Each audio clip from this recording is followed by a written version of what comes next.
Welcome back. Macaroni white sauce pasta എങ്ങനെ ഉണ്ടാക്കാൻ നോക്കാം. അതിന് ആവശ്യത്തിന് മക്രോണി വേവിക്കാൻ ആവശ്യത്തിനായിട്ട് ഒരു പാനിലോട്ട് വെള്ളം വയ്ക്കുക. വെള്ളം തിളച്ച് വരുമ്പോഴത്തേക്കും ഉപ്പും കുറച്ച് എണ്ണയും ഒട്ടിപ്പിടിക്കാതിരിക്കാൻ വേണ്ടി എണ്ണയും ചേർത്ത് മക്രോണി ആവശ്യത്തിന് ചേർത്ത് ഒരു 20 മിനിറ്റോളം വേവുണ്ട്. ഈ പരുവാകുമ്പോഴത്തേക്കും കോരിയെടുത്ത് വെള്ളം ഒഴിക്കുവാണെങ്കിൽ ഒന്നുകൂടെ ഒട്ടത്തിൽ മാറ്റി വെച്ചേരെ.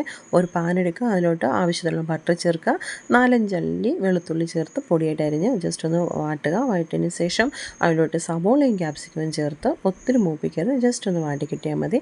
പച്ചമണം മാറുമ്പോഴത്തേക്കും 1/2 സ്പൂണോളം ചില്ലി ഫ്ലേക്സ് ചേർക്കുക, ഒരു 1/4 സ്പൂണോളം പെപ്പർ ചേർക്കുക, 1 സ്പൂണ് മൈദാപ്പൊടിയും കൂടെ ചേർത്ത് ജസ്റ്റ് ഇതുപോലെ ഒന്ന് വാട്ടുക. വാട്ടിയതിന് ശേഷം 1-1.5 കപ്പോളം പാല് ചേർത്ത് ഒന്ന് കുറുക്കുക. ഇതുപോലെ കട്ടിയാകുമ്പോഴത്തേക്ക് വേവിച്ച് വെച്ചിരിക്കുന്ന മക്രോണിയും കൂടെ ചേർക്കുക. ചേർത്തതിന് ശേഷം വീണ്ടും നല്ല ഇളക്കുക. അതിലൂടെ ചില്ലി ഫ്ലേക്സ് ഒരു 1/4 സ്പൂണും കൂടെ സ്പ്രെഡ് ചെയ്തതിന് ശേഷം ഇറക്കുവാണെങ്കിൽ അടിപൊളിയായിട്ടുള്ള മക്രോണി റെഡി. വീഡിയോ ഇഷ്ടപ്പെട്ടെങ്കിൽ ലൈക്ക് ചെയ്യുക, ഷെയർ ചെയ്യുക, സബ്സ്ക്രൈബ് ചെയ്യുക.